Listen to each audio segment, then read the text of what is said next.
वो कहते हैं ना कि अगर निश्चित को छोड़ के और अपनी चीज़ को छोड़ के दूसरों की चीज़ के पीछे भागो ना तो अपनी चीज़ भी छिन जाती है। ऐसा ही हुआ पाकिस्तान के साथ। क्या आप जानना चाहते हो आखिर पाकिस्तान ने ऐसी क्या गलती कर दी और उसके हाथ से ऐसा क्या चला गया? मैं बात कर रही हूँ कश्मीर की।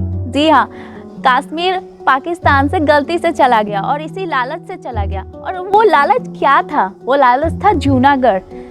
तो ये सब कहानी क्या मैं बोले जा रही हूँ, आपको अगर पूरा समझना है तो इस वीडियो को एंड तक देखना होगा। जूनागढ़ गुजरात में भारत के शहर में बसा हुआ एक ऐसा शहर है जहाँ पे कई सारी आपको ऐतिहासिक चीज़ें देखने को मिल जाएगी।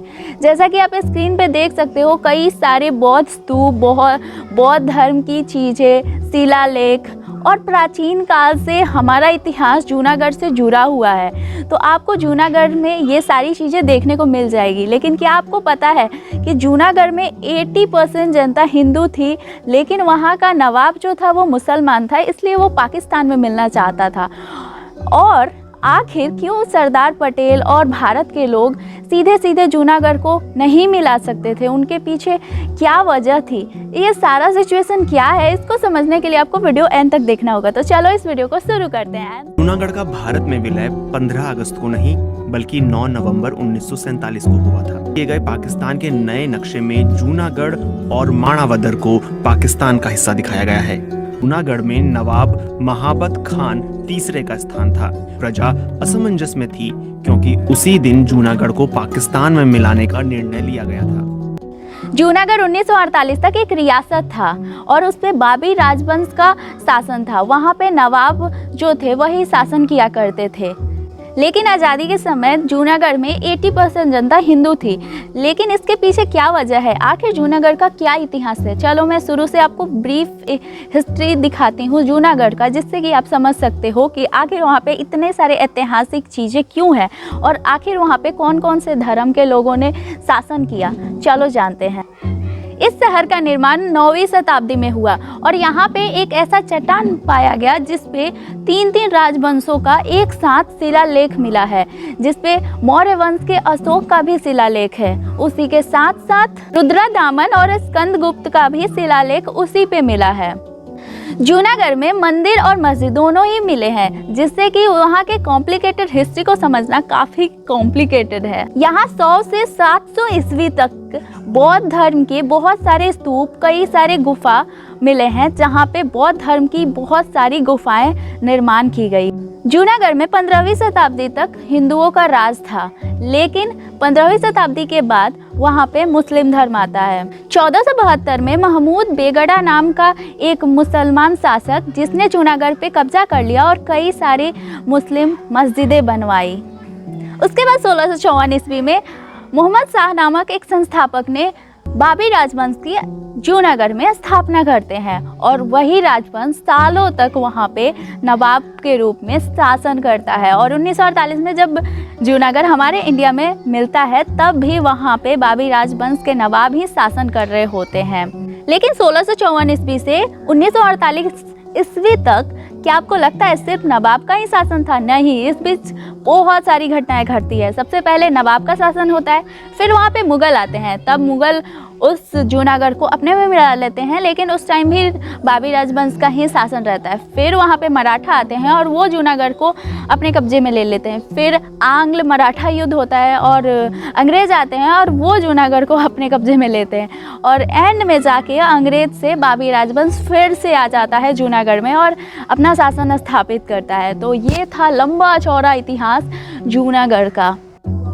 1948 ईस्वी में जूनागढ़ का जो नवाब था और वहाँ के जो शासक थे, उनका नाम था मोहम्मद महाबत खान जी, जो कि हिंदुस्तान में नहीं पाकिस्तान में मिलना चाहते थे। लेकिन वहाँ की जो सबसे ज़्यादा आबादी थी वो तो हिंदू थी और लगभग 80% से ज़्यादा ही हिंदू आबादी ही वहाँ पे थी।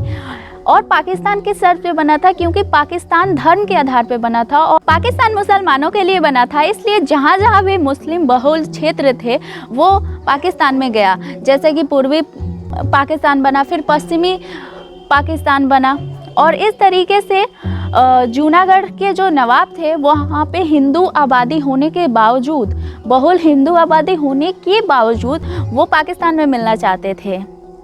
लेकिन पाकिस्तान उनको जल्दी से रिप्लाई नहीं करता है और कुछ दिनों तक अटका के रखता है। तब तक हमारा देश आज़ाद हो जाता है और जूनागढ़ पूरी तरह से ऐलान कर देता है कि वो मिलेंगे तो पाकिस्तान में ही। लेकिन जो हमारे सरदार पटेल थे और यहाँ के जो नेता लोग थे वो जूनागढ़ को डायरेक्टली हिंदुस्तान में नहीं मिला सकते थे, क्योंकि उस टाइम पे अंग्रेज़ों ने एक बिल हिंदुस्तान के सामने थोप दिया कि आप किसी भी रियासत को अपने कब्ज़े में नहीं ले सकते। वो रियासत की मर्ज़ी होगी कि वो आपके देश में मिलना चाहता है या पाकिस्तान में मिलना चाहता है। तो इसलिए ये प्रॉब्लम आ गई, जिसकी वजह से हमारे देश के कोई भी नेता जूनागढ़ पे सीधे कब्ज़े में नहीं ले सकते थे। लेकिन जूनागढ़ में बहुत ज़्यादा हिंदू आबादी थी, तो इस वजह से वहाँ पे केपी मेनन को भेजा गया और वो वहाँ जाके नवाब से तो नहीं मिल सके, लेकिन वहाँ पे उनके जो मंत्री थे वो उन्हें जवाब देते हैं कि वो पाकिस्तान में मिलना चाहते हैं। लेकिन वहाँ की जनता पाकिस्तान में मिलना नहीं चाहती थी। गांधी जी ने एक नोटिस भेजी पाकिस्तान को कि आप जूनागढ़ को अपने कब्जे में लेने के बारे में छोड़ दो, क्योंकि यहाँ पे ज़्यादातर हिंदू लोग ही रहते हैं और आप पाकिस्तान में मुसलमानों के लिए राज बनाना चाहते हैं, तो इसे लेना आपके लिए व्यर्थ होगा। फिर जनमत संग्रह की बात उठी और सरदार पटेल ने मना कर दिया कि जनमत संग्रह की कोई ज़रूरत नहीं है। अगर जनमत संग्रह कराएंगे तो ये पाकिस्तान के हक़ में चला जाएगा और वो फिर कश्मीर के लिए भी कहेंगे कि वहाँ भी जनमत संग्रह कराइए, क्योंकि वहाँ पे तो ज़्यादातर मुस्लिम ही है और इस तरीके से कश्मीर उनके कब्ज़े में चला जाता। तो लेकिन फिर भी वहाँ पे जनमत संग्रह होता है और वहाँ पे 1.5 लाख से भी ज़्यादा लोग वोट करते हैं। और आपको जान के हैरानी होगी कि सिर्फ 91 लोगों ने पाकिस्तान में मिलने के लिए वोट दिया था और बाकी सारा वोट आया था इंडिया में मिलने के लिए। और इस तरीके से जो जूनागढ़ है वो हिंदुस्तान में मिलने के लिए तैयार हो जाता है और वहाँ के जो नवाब होते हैं वो भागकर पाकिस्तान में चले जाते हैं।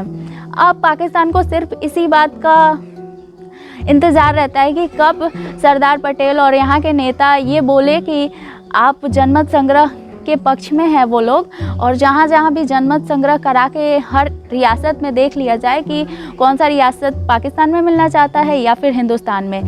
लेकिन सरदार पटेल ने साफ साफ ये कह दिया कि अगर आप कश्मीर में चाहते हो कि जनमत संग्रह हो ताकि वो आप में मिल जाए, तो हम चाहते हैं कि आप हैदराबाद में भी ऐसा ही आप करो। और हैदराबाद में भी बहुत ज़्यादा हिंदू लोग थे और हिंदू लोग ऑब्वियसली हिंदुस्तान में मिलना चाहेंगे, लेकिन वहाँ का नवाब भी मुसलमान था, तो वो मुस्लिम बहुल होने के कारण वो पाकिस्तान में मिलना चाहते थे।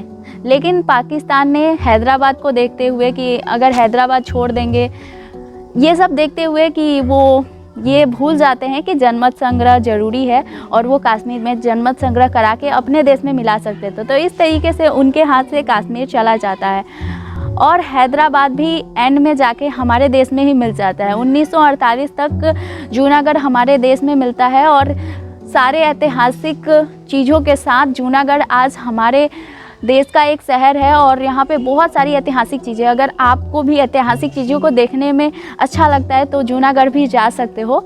एंड कैसा लगा आपको वीडियो मुझे कमेंट करके बताओ। अगर आप भी हिस्ट्री को लेकर इंटरेस्टेड हो तो इस चैनल को सब्सक्राइब करो एंड वीडियोस को देखो एंड शेयर करो, तभी मुझे मोटिवेशन मिलेगा ताकि मैं बहुत ज़्यादा वीडियो बना पाऊँ आप सभी के लिए हिस्ट्री से रिलेटेड। सो मिलता है नेक्स्ट वीडियो में, तब तक के लिए नमस्ते, जय हिंद, बाय बाय।